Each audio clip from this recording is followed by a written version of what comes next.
Hi ಗೆಳೆಯರೆ, ಇವತ್ತು ನಾನು ಬಂದಿದ್ದೀನಿ ಬೆಸ್ಟ್ ಸ್ಕೂಲ್ನ ಡೈನಿಂಗ್ ಹಾಲ್ಗೆ. ಸೊ ಫುಡ್ ಟೇಸ್ಟ್ ಬಗ್ಗೆ ಹೇಳ್ತೀನಿ, ಕುಕ್ನ ಮೀಟ್ ಆಗ್ತೀನಿ, ಸೊ ಎಕ್ಸ್ಪೀರಿಯನ್ಸ್ನ ಶೇರ್ ಮಾಡ್ತೀನಿ. ಇಲ್ಲಿ ಎಲ್ಲರೂ ಒಟ್ಟಿಗೆ ಕುತ್ಕೊಂಡು ಹರಟೆ ಹೊಡ್ಕೊಂಡು ಫುಡ್ನ ತಿಂತಿದ್ವಿ. ಸೊ ಅದೊಂದು ರೀತಿ ತುಂಬ ಬೆಸ್ಟ್ ಎಕ್ಸ್ಪೀರಿಯನ್ಸ್. ಬಟ್ ಈಗ ಮಿಸ್ ಮಾಡ್ತೀವಿ.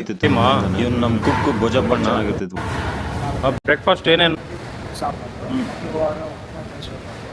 ಬುಧವಾರ ಅವಲಕ್ಕಿ ಹೋಗ್ತಾನೆ, ಗುರುವಾರ ಬಿಸಿಬೇಳೆ ಬಾತು, ಶುಕ್ರವಾರ ಶನಿವಾರ ಒಗ್ಗರಣೆ ಮೆಕ್ಕೆ, ಆಯ್ತವಾರ ಒಂದು ವಾರ ದೋಸೆ, ಒಂದು ವಾರ ಪೂರಿ, ಒಂದು ವಾರ ಊತಪ್ಪ. ಮಧ್ಯಾಹ್ನ ಅನ್ನ ಪಪ್ಪು, ಅನ್ನ ಪಪ್ಪು, ಸಾಂಬಾರು, ಪಲ್ಯ, ಮೊಸರು.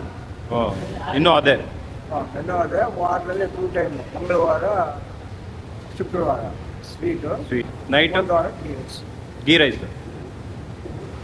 ರಾತ್ರಿ ಚಪಾತಿ, ಅನ್ನ, ಕುರ್ಮ, ಸಾಂಬಾರು, ಮೊಸರು. ಈಗ ಟೀ ಮತ್ತೆ ಮಿಲ್ಕ್ ಅನ್ಲಿಮಿಟೆಡಾ? ಅನ್ಲಿಮಿಟೆಡ್. Snacks daily special?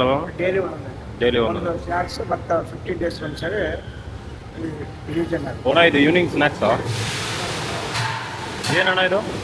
ಏನಿದು? ಕ್ಯಾಬೇಜ್ ಪಕೋಡ.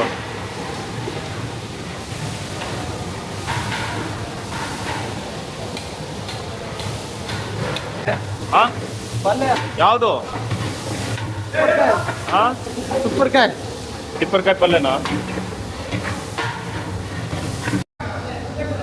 ಸಾಂಬಾರಾ?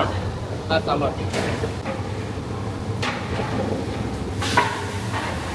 ಒಂದು ಇಂಥದ್ದು 350 ಲೀಟರ್ಸ್ ಡೈಲಿ ನೈಟ್.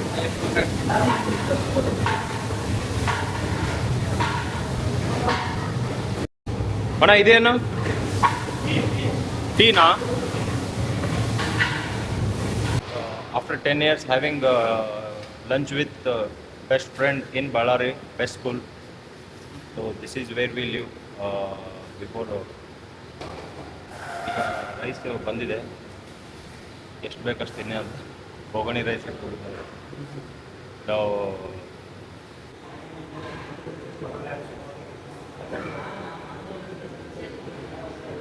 ತುಂಬ ಟೇಸ್ಟ್ ಆಗಿದೆ ಅಂತ ಹೇಳ್ಬೋದು. ಬೆಸ್ಟ್ ಕಾಲೇಜ್ ಯಾವಾಗಲಾದರೂ ಬಂದರೆ ಟ್ರೈ ಮಾಡಿ. ಫುಡ್ ಹೆಂಗೈತೆ ಮಗ ಟೇಸ್ಟು? ಮೊದಲು ನಾವು ಚೈಲ್ಡ್ಹುಡ್ದಲ್ಲಿ ಹೆಂಗಿತ್ತು ಸೇಮ್ ಅದೇ ಥರ ಇದೆ. ರೈಸು ಆಗಿರ್ಬೋದು, ಊಟ ಆಗಿರ್ಬೋದು, ಈ ಕರಿ ಆಗಿರ್ಬೋದು. ಈಗ ತಾನೇ ಸ್ನ್ಯಾಕ್ಸ್ ತೊಗೊಂಬಂದು ಕೊಟ್ಟ ಅಣ್ಣ ಚೆನ್ನಾಗಿದೆ, ಅದನ್ನು ಟ್ರೈ ಮಾಡ್ತೀನಿ.